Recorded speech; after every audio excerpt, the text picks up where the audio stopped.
Assalamualaikum warahmatullahi wabarakatuh. My name is Aiman Fikri bin Shafi'i and my magic number is DE190143.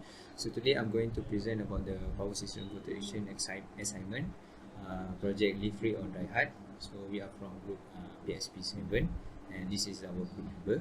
So for the first part is the introduction. As we know, power system protection is a critical aspect of electrical engineering that ensures safe and reliable operation of power system. And from there, fault in power system can be occurred due to various reasons such as short circuit, fault of the current and under voltage that lead to equipment damage or power outage. So as we can see, power system protection typically consists of protective devices such as relay, circuit breaker, fuse, and which can detect abnormal condition and isolate the fault. And for the last part, introduction, power system protection aims to detect and isolate fault and to minimize negative consequences. Assalamualaikum warahmatullahi wabarakatuh. My name is Abdul Azim bin Muhammad Fauzi and my matric card number is DE190145. So I will explain about the movie summary of this movie called the Live Free or Die Hard. So this movie is a 2000 action film movie that stars Bruce Willis as John McClane and also stars Justin Long, Timothy Olyphant and also Maggie Q. So I will explain the summary of this movie where the movie starts that there are a group of cyber terrorists that launch a massive coordinated attack on the country's computer infrastructure that causing a nationwide blackout. So this attack led by the Thomas Gabriel that act by Timothy Olyphant, a former government agent that's seeking revenge for being fired from his job. So Gabriel's plan is to use the chaos caused by the blackout to steal sensitive information and causing a widespread destruction. So the main star, John McClane, that act by Bruce Willis, an NYPD, New York City police detective, becomes involved in this case where he needs to transport the hacker, Matt Farrell, to the FBI headquarters. So along the way, they are ambushed by the Gabriel's henchmen and they must work together to stop terrorist plans and save McClane's daughter, Lucy, who has also been kidnapped by the Gabriel's team. So the chronology of this blackout case starts with the Thomas Gabriel and his team launch a massive coordinated attack on the country and country's computer infrastructure that causing a nationwide blackout. This includes shutting down the power grid, transportation system and also the emergency services. So the next one is John McClane is tasked to transport the hacker, Matt Farrell, to the FBI headquarters, but they are ambushed by the Gabriel's teams. And then Gabriel's team kidnap McClane's daughter, which is Lucy, and use her as a leverage to force McClane and Farrell to help them with their plan. And then McClane and Farrell manage to evade Gabriel's team and begin working together to stop the terrorist plan and rescue Lucy. And this time they discover the Gabriel's plan is to steal the sensitive information and cause widespread destruction by using the chaos caused by the blackout. So McClane and Farrell managed to disrupt the Gabriel's operation and get the evidence to help the FBI to track the Gabriel's team. And then Gabriel's team are finally able to defeat it by the McClane and his team, and the blackout is resolved, but not before Gabriel's are able to destroy a large number of government buildings, causing a lot of damage and also loss of life. And finally, McClane saves his daughter Lucy, and the terrorist plans are thwarted. I think that's all for the movie summary. Thank you. And then for the description of actual blackout cases, we take Ukraine 25 cyber attack, which actually happened that cut off the power grid caused by cyber attack in 25th December 2015. So from that situation, the hacker targeted two regional power grid, which is at Frankis and Chernivtsi. So the attacker was from Russian that called as Sandworm, and the hacker used malware that called as Black Energy to access control system of three regional power system distribution company. And from this attack, it's allowed the hacker to remotely shut down the power substation, which led to cascading failure of the power grid. And then when the situation happened, the hacker also employed kill this malware to destroy evidence, which make it hard for the enforcer or government to determine the scope of the attack. And they also use industrial malware to control the power grid switchgear, enabling them to remotely shut down the power to specific substation. And due to the attack, it resulted in the destruction power supply to a large number of people and show the potential cyber attack to cause physical damage to critical infrastructure. I think that's all for my part, and I will pass to my new friends. Thank you. Hello and Assalamualaikum. My name is Amir Akmal bin Zuhaili and my matrix number is DE190203.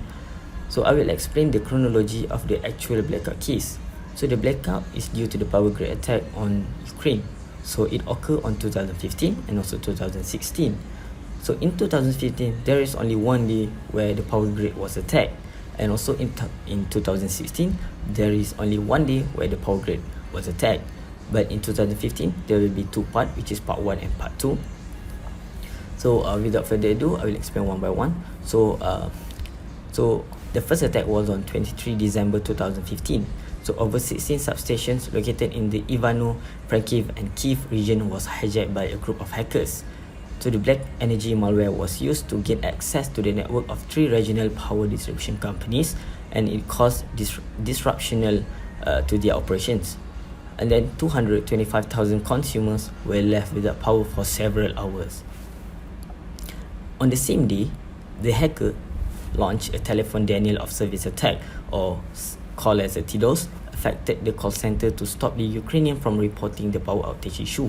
The purpose was to disturb the emergency services as it involved overwhelming a telephone network. So this technique is called as telephony flooding. And then 1 year after, on 17 December 2016, the power grid was attacked again. So the attack was similar to the December 2015 power grid attack on Ukraine, which was believed to have been launched by Russian state-sponsored hackers. So the attack was particularly sophisticated. It involved the use of malware, which was able to control and manipulate the switchgear of the substation, which resulted in the disruption to of the power supply and the blackouts. So that is only the chronology of the Ukraine 2015 cyber attack.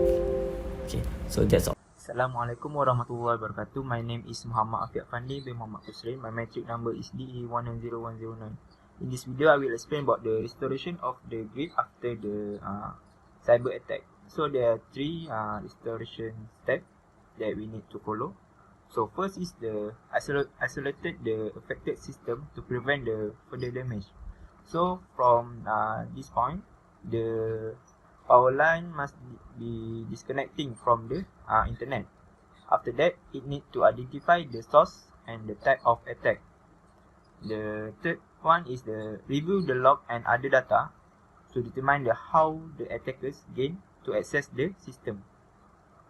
Next is coordinate the power line. So in this point, the coordination is very important with the utility companies and government agency. This is to ensure the coordination response and to share information needed. This is also good for long-term recovery and restoration. The last one is work with law enforcement agencies. This procedure will apprehend the attackers and bring them to justice.